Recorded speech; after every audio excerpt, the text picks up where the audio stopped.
Hi, I'm Mark, and welcome back to At the Table. It's the show where we do table reads of scripts submitted by the community and chat about it afterwards. Today we have a script by Tanja Franzsen. I'm sure you know her from our previous shorts that we've done, and also from our last episode of At the Table, where she was an actor, but in this episode, she's our writer. So performing the script is Anke Snyman and Cassius. I directed today's script. We had a little rehearsal beforehand, but Tanja hasn't seen the script being performed out loud yet. So just a word of warning, we try to keep the language on this channel PG, but in this episode's script, there's some choice adult language here and there, so cover your ears, children. Anyway, let's get to the table read.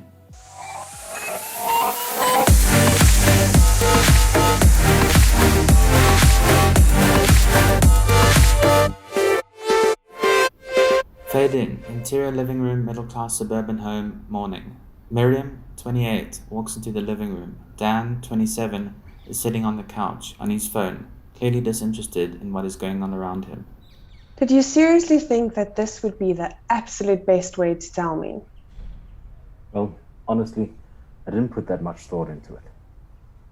No, of course you didn't. Because you don't put much thought into anything, do you? Oh, get off your freaking soapbox, Mary. Sheesh.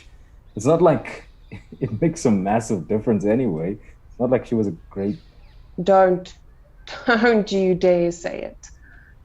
How can you be this insensitive, Dan? I'm not being insensitive. I'm the only one in this room willing to tell it like it is. Yes, that's right. Everyone is so fucking afraid of pushing you over the edge again that no one has the balls to be real with you.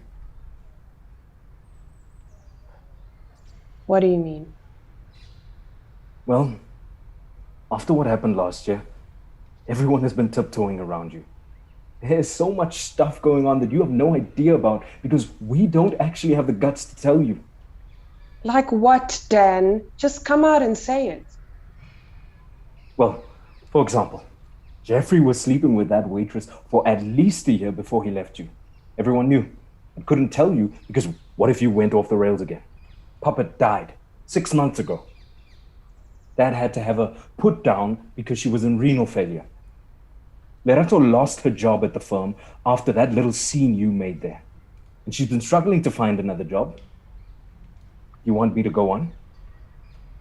Are you seriously suggesting that Lerato losing her job is my fault?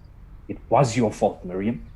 She tried to be your friend, but as usual, you couldn't see the bark for the trees, and she is too kind and loves you too much to tell you the truth. So somehow everything goes to shit and it all lands on my shoulders, huh? Well, maybe if you actually owned up to your issues, you'd be able to recognize what you've done to hurt the people closest to you. Seriously, Dan? Again with the self-help and trauma. You need to get a new mixtape, honestly. Fine. Whatever you want, Miriam. But don't be surprised if you find yourself all alone one day, sucking on your Benson and Hedges and drinking those mini brandies you think no one knows about. Well, what difference does it make anyway? I'm all alone now, so who cares? Speaking of new tapes, that Victim soundtrack is getting pretty thin. Starting to sound a lot like Mom. Well, I'm glad someone is. At least her memory will be able to live on. She was an abusive fucking drunk, Miriam. No one wants her memory to live on. Don't you get that? Are you that self-involved that you physically can't see that? So I guess I won't be seeing you at the funeral then, huh? If there even is one. No. I guess you won't. Dan exits in a huff. Miriam goes to sit on the couch. She lights a cigarette. The victorious smile starts to curl on her lips. Fade out. That was awesome. Let's start with talking to each of the actors, and then we'll hear your thoughts on the characters. Anke, maybe you want to go first? I really like the script because I feel like it's very layered, because obviously we are siblings and there's a lot of history to jab each other with. And in the rehearsal, we spoke about it, and there's a lot of like hidden tension there and a lot of like grief also because of the mother now, but it's being dealt with in the wrong way, and that's very toxic. And I just love it because there's a lot of like nuances, which is great to play with. Definitely, I agree 100%. What I found interesting is that they both have this completely different relationship, I think, and idea of who their mother was. Yeah. And to see those two, which I believe to be romanticized in the bad way and romanticized in the good way, to be fantastic to play with. Cool. So Tanya, what did you think versus sort of what you had in your mind when you were writing it versus how it was performed? What were your thoughts? Honestly, I was so, it's so bizarre because I this is the first time I've ever had something I've written actually performed back at me. So it's such a new experience. It's so bizarre. But gosh, what a gift, you guys. Thank you. And Mark, obviously, like, you know, you texted me a while ago and you're like, listen, if you know of any scenes, I'm like, well, I'll send you one of my writing exercises. It's sort of on a lark. And then this sort of comes from it. And I don't know, I hadn't ever considered what it might look like or sound like in the mouths of actors who have their own, you know, wealth of experience to draw from. But it just makes it so rich and so textured. And it's so weird because now I hear the way you guys feel it and embody it, and it makes it so rich in a way that there are unexpected things. And I'm like, oh wow, that's such a cool way to actually come into that line or approach that sort of vibe. And I really enjoyed it. From like a directing point of view, from the first read through we did, it's crazy how we had this sort of big like dynamic shift from the first read through that we did to the second read through, where first I wasn't so like, I know we shouldn't like, you know, judge the characters or where they're coming through, but like it's an inevitable thing that happens, is I wasn't so like hot on Dan, the character, like the first read through, and then suddenly we did this other read through and Dan had this like complete shift, because I read at the beginning page, I read like disinterested and he's sort of on his phone, and I was thinking, oh, this guy's, he just waffles on and doesn't sort of get to the sort of heart of things. And then Cassius in the second read through brought this whole other side to him, and I was like, damn, this guy's got a point. And then the next one we did, the note I gave was that Miriam should try and like sort of take that power back. So as the actors were saying, that's like very layered, because there's a lot sort of from the past that's coming to the present here. But really this like on page 3, that sort of underpinning, it's all underpinned by the fact that they're dealing with this guilt. Yeah. It's like they still, it felt like they're still trying to get their mom's approval from beyond the grave, both of them equally, but in completely separate ways. And it was quite really, really interesting to watch. I don't know if you wrote it, when you wrote it, if you had this idea that I saw in it, but when I first read the script, I was like, Miriam has a very like mocking tone, and I feel like obviously she doesn't have a great relationship with her brother. And I really liked playing with this mocking tone, because I was just like, you know, I hear what you're saying and I know that you know how to hurt me, but I'm just gonna act like I don't care and it doesn't affect me at all. When meanwhile, like I'm really hurt right now because I had a very different view of who my mother was. So that was really cool for me, like the whole mocking tone, and I really enjoyed that. Yeah, and it came through because the power struggle that sort of came through from the way you played Miriam was very, I'm not going to show you you're hurting me, and this is just I'm going to suck it up. You know you're being a jerk. I know you're being a jerk, but it's fine. I will win this round. And what I really loved about it was that I really honestly didn't know if there was going to be a funeral or not. And I enjoyed that. It's like, well, okay, so like, are you going to, okay. I really enjoyed it. It was great. Yeah, that was something we spoke about as well, because the last action lines you have here is that Miriam sits on the couch, she lights a cigarette, a Victoria smile starts to curl on her lips, and we were speaking about, she thinks that she's won, but nobody's like really won in this scenario.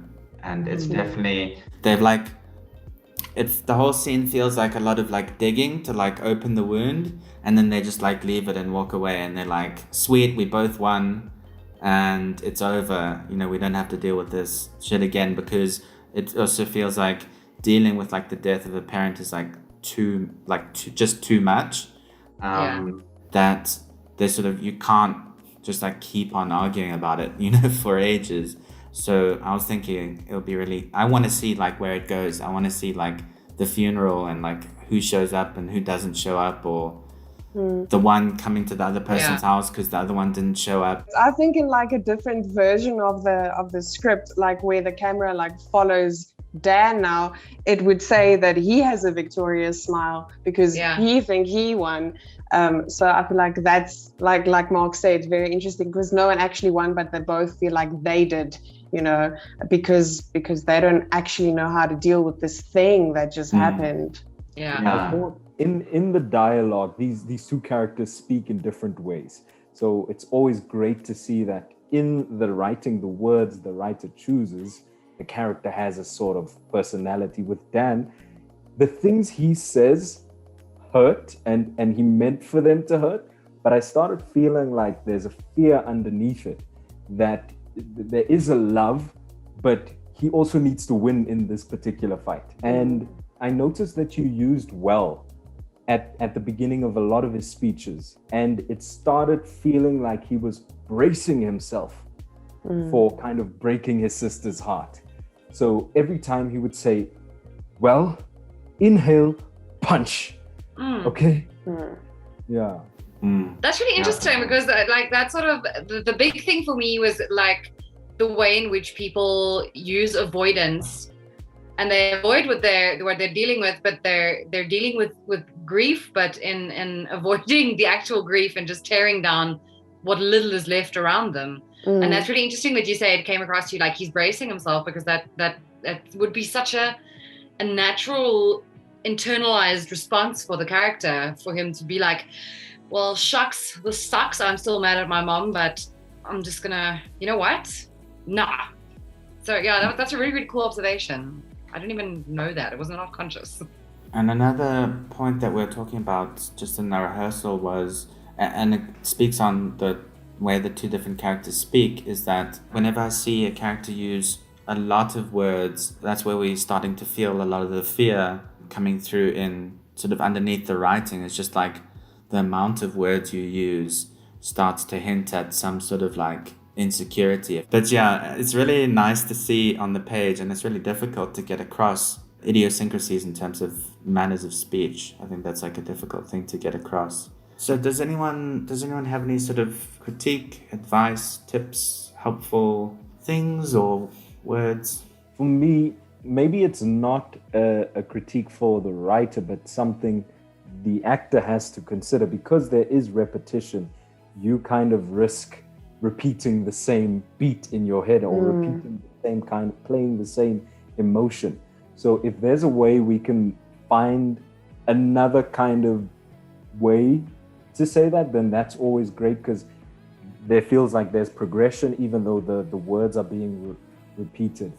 Just from my point of view, I think you set up the him being disinterested on his phone at the beginning, and I feel like it'd be interesting if you play with that throughout.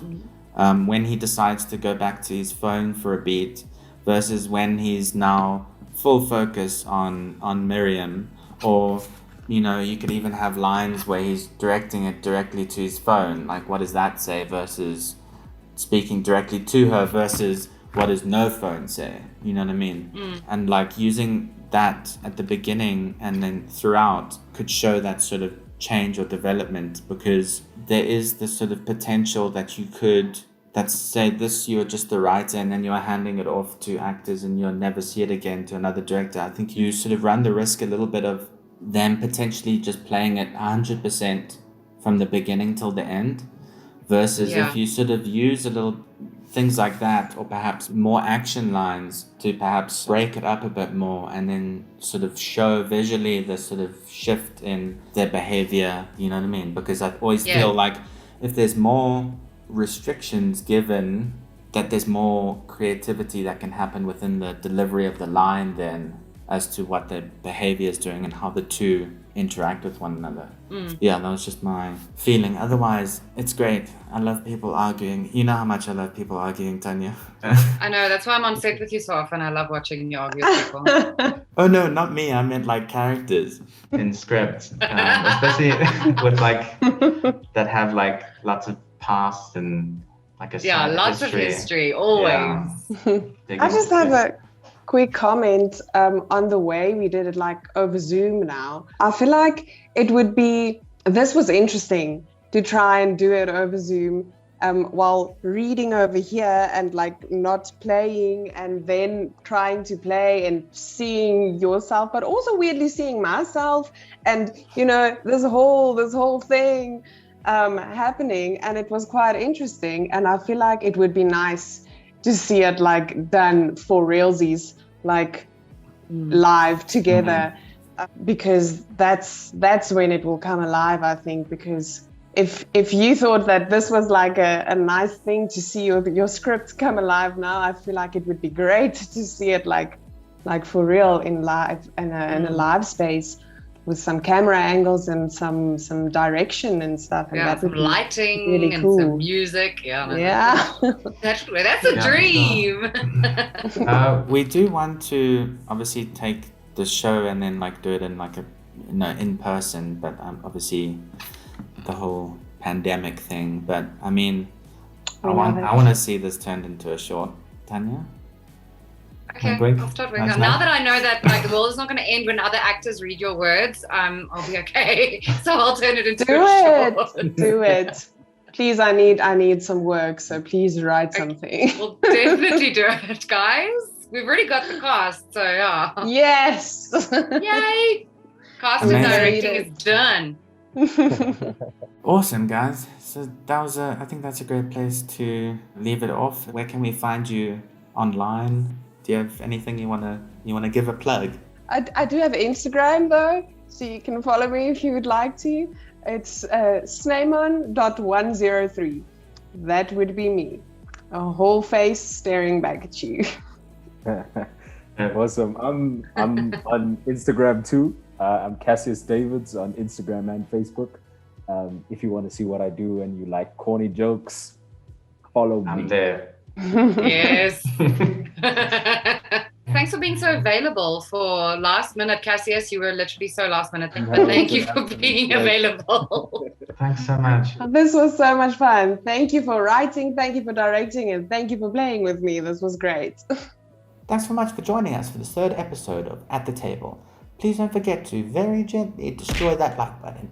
And while you're down there, you might as well hit subscribe as well. If you're a writer and you have a script that you'd like read out loud, please send it over to info@looppictures.com. Don't worry, we're not going to steal your ideas. We just want to empower new voices on our channel. But that's all from me, Mark Haynes. And until next time, go out there, stay safe, and make your movie.